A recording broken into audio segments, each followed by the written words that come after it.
시니어 건강지킴이가 간다. 안녕하세요. 왕진 가는 한의사 한창입니다. 오늘 주제는 3초에 한 명씩 뼈를 부러뜨리는 질환입니다. 전조 증상도 없고 한 번 망가지면 되돌릴 수 없으니 더 무섭지요. 소리 없이 다가오는 뼈도둑. 그 정체는 골다공증입니다. 골절, 만성 통증은 물론 죽음까지 부르는 골다공증. 세월과 함께 시니어의 뼈가 무너지고 있다. 이 나이에 걷는 걸 조심해야지. 넘어지면 뼈를 다치니까는. 그 당시 골반 부러졌을 때는 진짜 말도 못했죠. 내 그 골반은 그렇게 하찮게 생각했는데 의사들이 말씀하시는데 그렇게 부러지면 노인네들은 뭐 한 80%가 간다고 하더라고요. 조용히 찾아와 당신을 위협하는 공포의 질병. 골다공증의 모든 것을 파헤쳐본다. 뼈는 되돌아올 수 없는 청춘과 같다고 합니다. 무엇보다 예방과 관리가 중요하다는 의미인데요. 어떻게 해야 골다공증의 공포로부터 벗어날 수 있을까요? 그 해법을 찾아 저와 함께 왕진 가시지요. 오늘 왕진 장소는 활기찬 시니어들로 가득한 성수 종합사회복지관입니다. 자, 오늘의 주제는 뼈도둑입니다. 뼈도둑. 뼈도둑. 자, 뼈도둑 하면 떠오르는 질환. 골다공증 정보가 샜네. 보통 뭐 관절염, 무릎 관절 막 그렇게 하셔야 되는데 이제 골다공증이 바로 나왔습니다. 자, 오늘의 주제는 골다공증입니다. 골다공증이 무엇이냐? 골다공증이 어떻게 해결해야 되지? 나는 뼈가 약한데 어떻게 관리를 해야 되지?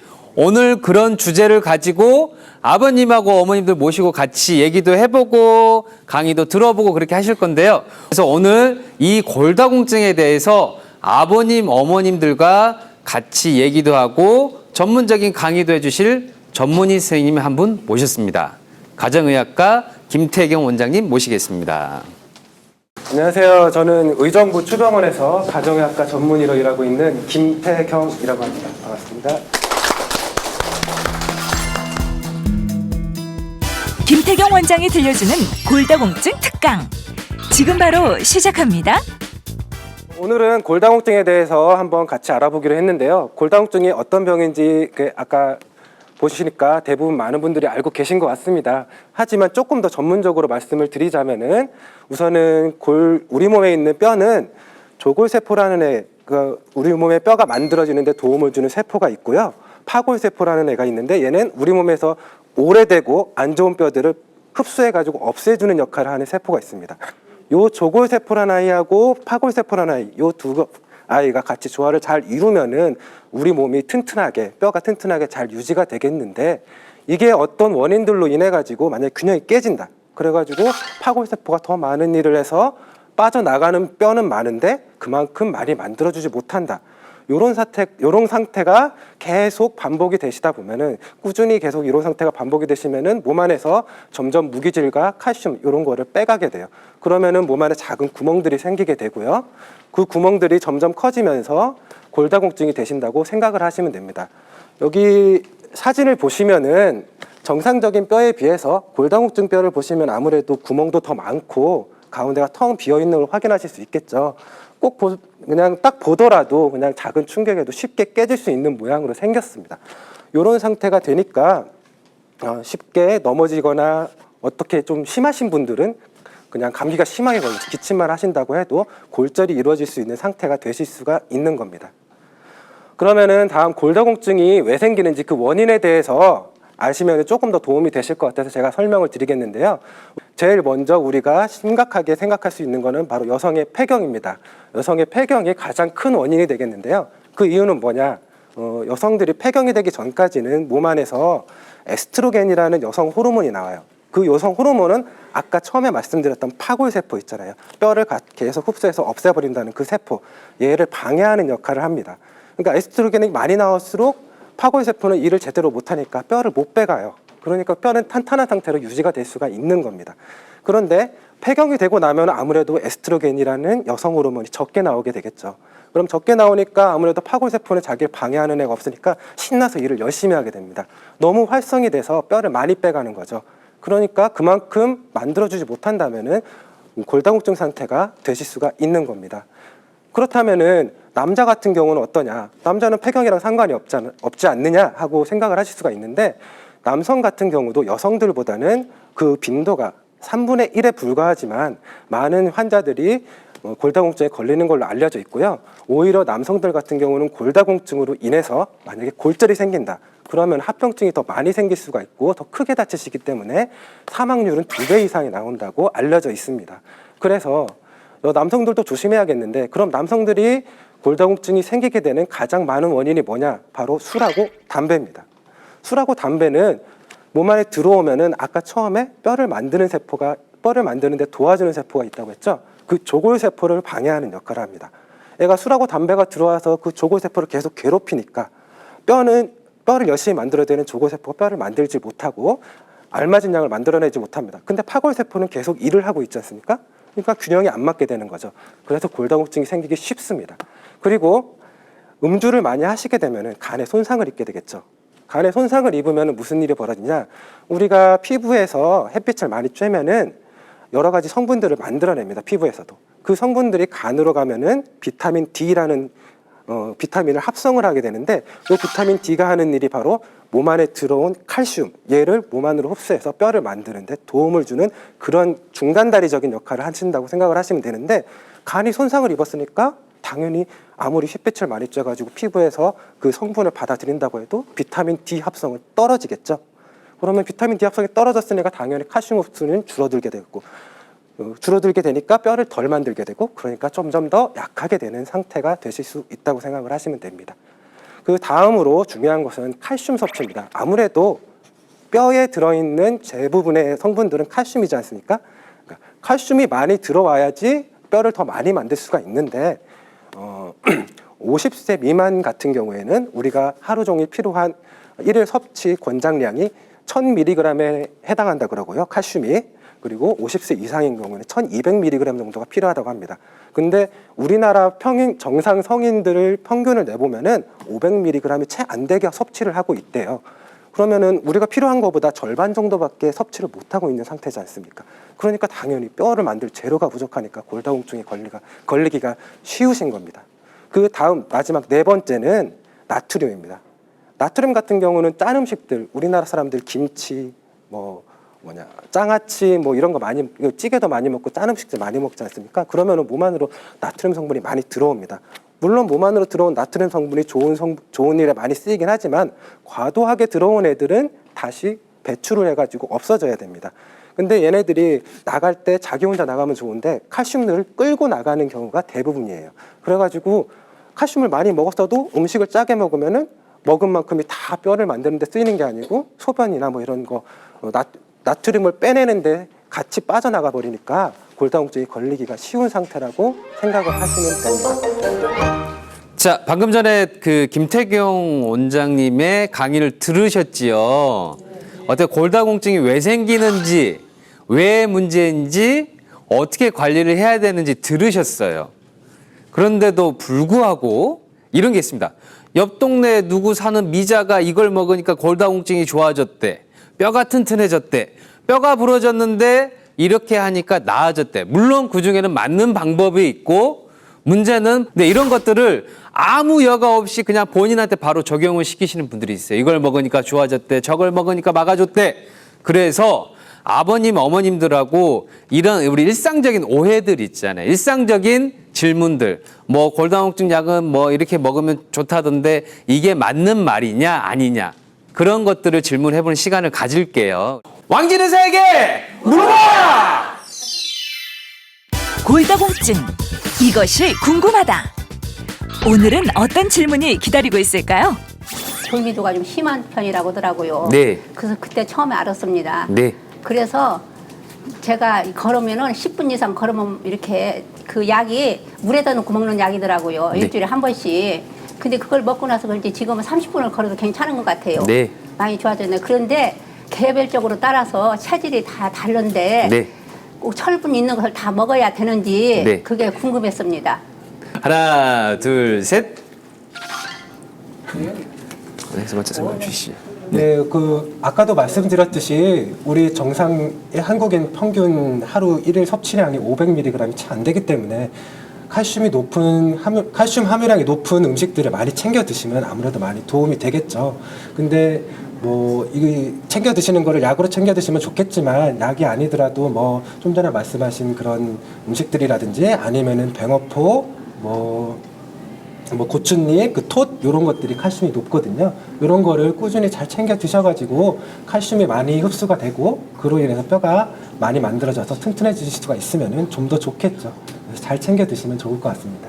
예, 그래서 개별적으로 다 다르기 때문에 네, 그거 좀 그 대신 이제 그 혈압이 있다거나 그러신 분들은 어찌됐든지 간에 칼슘이 풍부한 음식이 전체적으로 좀 짭니다. 나트륨 함량이 많지요. 이제 그러다 보니까 드실 때 조금 혈압이 높아진다거나 그러면 적정량을 유지를 시켜줘야 되고 문제가 이제 우리가 어떤 질환인지 간에 적절한 음식 섭취, 적절한 운동 그렇게 설명을 드리는데 그 적절한이라는 게 저희가 상당히 가이드를 잡기가 힘들어요. 힘든데 만약 이제 그런 칼슘 제제가 풍부한 음식들이 단점이 뭐냐 그러면 소화 기능을 많이 떨어뜨리게 됩니다. 그 소화 불량의 상태에 따라서 섭취를 하시는 것도 어느 정도 가이드가 될 거예요. 그래서 오늘 이 정도 먹으니까 조금 소화가 안 되는 느낌이 있더라 그러면 그거보다 조금 줄여서 드시고 그 대신 중요한 거는 언제나 적절한 양입니다. 그러니까 칼슘에만 포커스를 맞추시는 게 아니라 뭐든지 풍부하게 잘 드시는 게 어머니, 아버님도 건강 유지하시는 데 많이 도움이 되실 것 같아요, 어머니.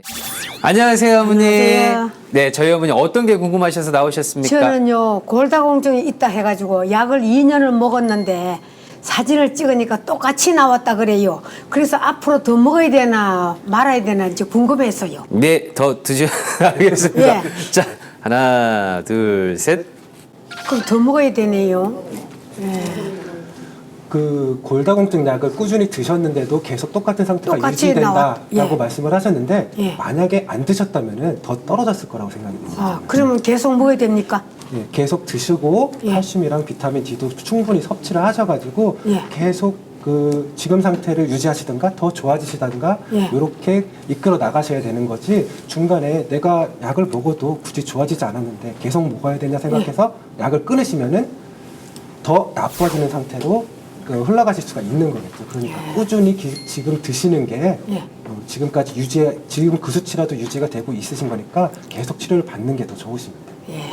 그러니까 자연적으로요, 어머니. 연령대가 높아지실수록 소위 말하는 골밀도 자체가 자연적으로 감소가 돼요. 감소가 되시기 때문에 약을 드셔가지고 수치가 비슷하다는 얘기는 오히려 더 나아지고 있는 상태라는 거죠, 어머니. 상대적으로. 근데, 예, 위에는 상관없을까요? 계속 먹어도. 보통 이가 혹시 나빠질까봐. 이게 먹는 게 조금 불편하고 소화가 잘 안 되기 때문에 위가 나빠질 거라고 생각을 하시지만 예. 그 먹는 약을 먹을 때 충분하게 많은 양의 물과 함께 드시라고 설명이 써 있습니다. 예. 그렇게 드시면 그렇게까지 위에 부담이 되시는 경우는 드뭅니다. 예. 그러니까 그 복용법에 맞춰서 잘 드신다면은 조금 그런 거는 덜 느끼실 수가 있으실 겁니다. 예, 알겠습니다. 제가 궁금한 건요. 네. 시금치가 네. 그 골다공증에 뭐 안 좋다는 얘기가 있는데 네네. 그게 궁금해서 선생님들한테 한번 여쭤보려고요. 알겠습니다. 답변 드리겠습니다. 하나, 둘, 셋. 그래요? 네. 근데 그거를 안 먹을 수는 없잖아요. 시금치. X입니다.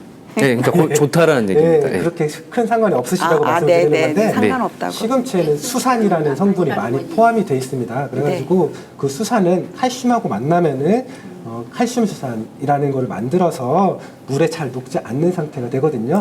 그래가지고 칼슘이 소장에 흡수되는 걸 약간 방해를 하고 이런 게 있으실 수는 있습니다. 그렇지만 대부분의 시금치는 데쳐서 먹고 이런 경우에 수산이 빠져나가는 경우가 많기 때문에 생으로 먹는 경우 드물지 않습니까? 아, 그렇기 그렇죠. 때문에 그런 단계까지 가시는 경우는 드물고요. 그냥 영양분 좋으니까 잘 챙겨 드시면 될 것 같습니다. 아, 네, 고맙습니다. 감사합니다. 네, 뽀빠이. 자, 아버님, 어머니들 방금 전에 왕진 의사에게 물어봐라는 코너를 통해서 일반적인 오해라든지 그런 것들 잘 풀어봤지요? 예. 어떻게 좀 도움이 많이 되신 것 같으셔요? 예. 자, 이제 오해를 풀고 우리가 일반적인 지식을 한번 들었습니다. 그러면 이제는 우리 김태경 원장님이랑 저랑 이제 또 준비한 코너가 있습니다. 왕진의사의 특급 비법! 뼈 건강을 지킬 수 있는 왕진의사의 특급 비법. 함께 배워볼까요? 저의 특급 비법은 바로 이겁니다. 발과 무릎은 골반 넓이로 벌리신 다음에 팔을 앞으로 뻗어서 균형을 잡습니다. 그러시고 발로 바닥을 밀어내듯이 천천히 힘을 주면서 일어나시면 됩니다. 예. 그리고 다시 일어나셨다가 다시 천천히 앉으시면 됩니다. 이렇게 이 방법을 10번씩 하루에 3세트 이상 반복을 해주시면 도움이 되시는데요. 이 운동을 하실 때 허리를 꼿꼿이 세우고 하체의 힘을 충분히 느끼면서 천천히 앉았다 일어나시는 게 중요합니다. 다시 한번 해볼까요? 허리를 세우고 하체에 힘을 주며 천천히 일어납니다. 넘어지지 않도록 주의하세요. 다음 운동법은 바로 의자 잡고 스케이트 타는 모양을 따라 하시면 됩니다. 오른손으로 잡았다면은 오른쪽 무릎을 살짝 굽히시면서 왼쪽 다리는 바깥으로 쭉 빼시면 됩니다. 이때 그렇게 하시면 됩니다. 이렇게 빼셨다가 다시 끌어오시는데 이때 발을 뺄 때하고 발을 끌어오실 때는 공중에 발이 뜨지 않도록 쓸면서 하시면 되시겠고요. 이렇게 왼쪽으로 5번에서 10번 그리고 반복이 되셨다면은 반대쪽 손으로 의자를 잡고 반대쪽 다리로 5번에서 10번 정도 하시면은 한 세트가 완성이 되고요. 이렇게 해서 한 3세트 정도 하루에 한 번씩 해주시면 좋을 것 같습니다. 하체 균형 감각과 근력 강화에 도움이 되는 의자 잡고 스케이팅. 참 쉽죠? 저의 특급 비법은 바로 이겁니다. 저의 특급 비법 첫 번째는 바로 이겁니다. 이게 뭘까요? 제대로 보여줘야지. 자, 조그만 겁니다. 조그만 거. 홍합입니다. 홍합. 홍아 씨. 우리 홍아 씨 많이 들어봤지요. 특히 관절염 있으신 분들도 많이 드시는 걸로도 알고 있죠. 이 홍아 씨 자체는 뼈의 퇴행을 막는 리놀렌산이라는 성분이 많이 들어가 있고요. 그 다음에 뼈의 강도를 튼튼하게 해주는 유기백금도 많이 들어가 있어요. 그리고 여성 호르몬하고 유사한 구조인 그런 성분도 들어가 있습니다. 그러다 보니까 뼈의 퇴행을 막고 뼈가 생성이 되는 걸 촉진을 해주죠. 이 홍아 씨 같은 경우는 차처럼 해서 드시면 됩니다. 생으로 드시지 마시고 볶아가지고 물기가 없을 정도로 볶은 다음에 물 한 3다수 한 통, 2리터 정도 해가지고 거기서 이제 한 30분 정도 끓여가지고 차처럼 해서 드시는 걸 권유를 드릴게요. 물론 이제 임산부는 안 좋다고 그러니까 이제 아버님 어머니 중에 임산부는 안 계시니까. 네. 자, 첫 번째는 홍아 씨였습니다. 아시겠죠? 네. 자, 저의 두 번째 특급 비법은 바로 이겁니다. 우와. 아버님들은 쳐다보시지 마시고 우와 같이 해주셔야죠. 자, 이게 어떤 건지 혹시 보신 분 계실까요? 정말 약간 깨처럼 생겼어. 아마씨! 아마씨. 맞아요, 아마씨. 아가씨도 아니고 아마씨입니다. 아마씨. 아마씨도 이게 이제 그 여성 호르몬하고 되게 유사한 그런 에스트로겐 성분하고 비슷한 그런 구조의 물질이 석류보다 무려 200배나 많이 있어요. 200배. 우리 여성 호르몬 그러면 석류 많이 찾잖아요. 근데 여성 호르몬 비슷한 그런 석류보다 훨씬 더 200배나 많아요. 그러다 보니까 역시나 뼈의 퇴행을 막고 생성을 촉진을 시키는 데 도움이 많이 됩니다. 아마씨 같은 경우는 약간 깨처럼 생겼지요. 그래서 이것도 역시나 살짝 볶으셔가지고 우리가 나물 먹을 때 깨 뿌리지 말고 요 아마씨 살짝 뿌려가지고 반 스푼 정도씩 해서 하루에 한 2스푼 이상만 더 안 드시면 아마씨도 도움이 많이 됩니다. 자, 아버님, 어머님들과의 개별 면담 시간을 가지도록 하겠습니다. 아버님, 어머님들 나오세요!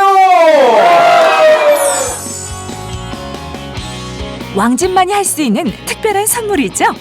나만을 위한 개인별 맞춤 진료가 시작됐습니다.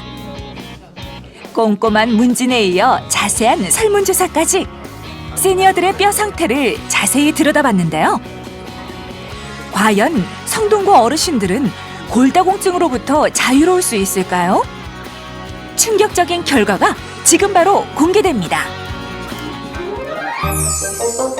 자, 아버님, 어머님들의 개별 맞춤 상담도 진행을 했습니다. 설문지도 다들 쓰셨지요? 네. 자, 김태경 원장님. 어떻게 저희 성동구 어르신들 이 골다공증, 이 위험 상태가 어떤 상태라고 파악이 되십니까, 원장님? 저희가 진료도 하고 이 설문지도 받아봤는데요. 여기서 골다공증에 적신호가 켜주신 분들이 무려 22분이나 계십니다. 네? 잠깐만. 30분 정도. 와. 한 30분 정도가 오셨는데 22명의 어르신들께서 적신호가 켜졌습니다. 레드. 네. 네. 혹시 그러면 그 중에서도요, 저희가 아버님, 어머님들 이 설문조사 해주신 분들 중에서도 정말로 우리가 왕진이 필요하다 이러신 분이 혹시 계실까요? 예, 그분이 계신데요. 바로 김진군 어르신입니다. 김진군 어르신 어떤 분이신지요? 계신가요? 어머니. 뼈 건강에 적신호가 켜진 주인공. 그 원인을 찾아 일상 속으로 들어가 봅니다. 어머니 뭐 키도 줄었다 뭐 그런 줄었어요. 등의 이제 여러 가지 한번 좀 종합을 해주셔서 어머니 상태가 좀 어떤지 대충 한번 말씀해 주실 수 있을까요, 원장님? 예, 우선은 아까 지금 어머니 상태 써주신 걸 봤는데, 네네. 써주신 걸 봤는데 키가 좀 줄었다. 요거는 약간 골다공증 때문에 뼈가 주저앉았을 수도 있는 가능성이 있으세요. 그게 원인이랄 게 조금 생각을 해보면은 폐경이 좀 빨리 되셨다고 들었어요. 예, 좀 그래가지고 아까 수업 때 말씀드렸듯이 뭐 여성 호르몬 중 에스트로겐 이런 게 조금 덜 나오다 보니까 아무래도 뼈가 많이 빠져나가는 걸 막아주지 못하는 상태가 됐고 그래서 골다공증이 빨리 오고 오랫동안 지속이 되시는 게 아닌가 싶으신 상태라고 생각이 드시고요. 지금 그러고 요즘에 걸어다닐 때 앞으로 숙인다든가 이런 거는 위험하시니까 조금 조심하시고. 그래서 이제 신발을 좀 이렇게 네. 뒤꿈치 먼저 뒤질라고 노력해요. 네. 그러니까 조금 들은 그런 그 보완해주는 걸음걸이 보완해주는 그런 보조 신발들도 있거든요. 그런 거 한번 나중에 한번 생각해 보시고 그리고 다니실 때 뭐 이렇게 다니시다가 실수로 어지럽거나 이렇게 해서 쓰러지시면 골절이 생길 가능성도 있으시니까 그런 걸 항상 근력이라든지 균형 감각이라든지 이런 거 운동을 열심히 하셔가지고 유지해 주시는 게 중요하실 것 같아요. 어머니 혹시 보통 이게 골다공증이라는 게 결국은 식습관에서 유래가 되는 거기 때문에 어머니 한번 혹시 냉장고 한번 들여다 볼 수 있을까요, 어머니? 보세요. 이게 연근이 보이네요. 네. 그다음에 이거 이제 밑반찬 뭐. 식습관 점검을 위해 냉장고 검사가 시작됐습니다. 특별히 좋아하는 음식도 싫어하는 음식도 없다는 주인공. 살펴볼수록 뭔가 허전한 느낌이 드는데요. 김진군 어머니의 식습관. 과연 왕진 의사들은 어떻게 봤을까요? 골다공증 환자가 또 가지고 있어야 되는 뭐 뼈째 먹는 생선이라든지 네. 뭐 치즈라든지 네. 우유라든지 그런 것도 찾아보기는 힘들었습니다. 네. 뼈째 먹는 생선 멸치가 뭐 냉동실에 있긴 했는데 네. 그거를 뭐 잘 안 챙겨 드신다고 뜯지도 않으셨던 것 같은데 네. 제가 봤을 때는. 그래가지고 좋은 걸 찾았는데 이걸 안 드신다고 하니까 조금 아쉬웠습니다. 멸치는 이제 저 볶아서 먹을게. 네, 잘 챙겨 드십니다. 어머니 그리고 먹는 건 또 그렇고 어머니 평소 잘 돌아다니셔요, 어머니? 내가 어디 나가는 건 참 좋아해요. 그래요. 어머니. 예, 그래서 그 전에 보건소에서 걷는 운동을 한 몇 년 했거든요. 일주일에 2번 하는 게 있어요. 지금도 있어요. 네, 근데 어머니. 내가 이 무릎 아프면서 지금 한 3년째 못 나가는 것 같아요. 아. 무릎이 아픈 후로 종일 텔레비전만 본다는 주인공. 운동 부족이 심각해 보입니다. 어머니 근데 보니까 뭐 물론 집의 환경 자체가 밖에는 이제 계단이 있고 그건 어쩔 수 없는 거지만은 집안에 턱들도 상당히 많고 턱이요? 예, 그러니까 턱도 있고 이제 어머니 같은 분들이 이제 걸으시다가 다리가 잘 안 올라가다 보니까 어떤 식으로 좀 급하거나 그런 일이 있으면 걸린다거나 그런 일이 생기기도 하거든요. 어머니 혹시 화장실도 한번 화장실도 봐볼까요? 문턱도 높고 화장실도 미끄러운 상태. 그래서 왕진 제작진이 총 출동했습니다. 화장실은 물론 집안 곳곳 어디든 넘어질 수 있는 곳마다 미끄럼 방지 패드를 붙였는데요.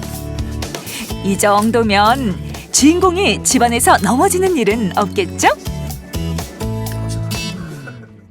자리에서 좀 침대가 높으신 편이에요. 예, 매트만 높아요. 있으면은 내가 키가 작아서. 예, 매트만 있으면 더 좋겠는데 좀 높으니까 앉았다가 일어나실 때 혹시라도 기립성 저혈압이나 이런 것 때문에 머리가 핑 돈다 이러면은 주저앉고 그러면은 아까 말씀드렸던 대로 고관절이 부러질 수도 있어요.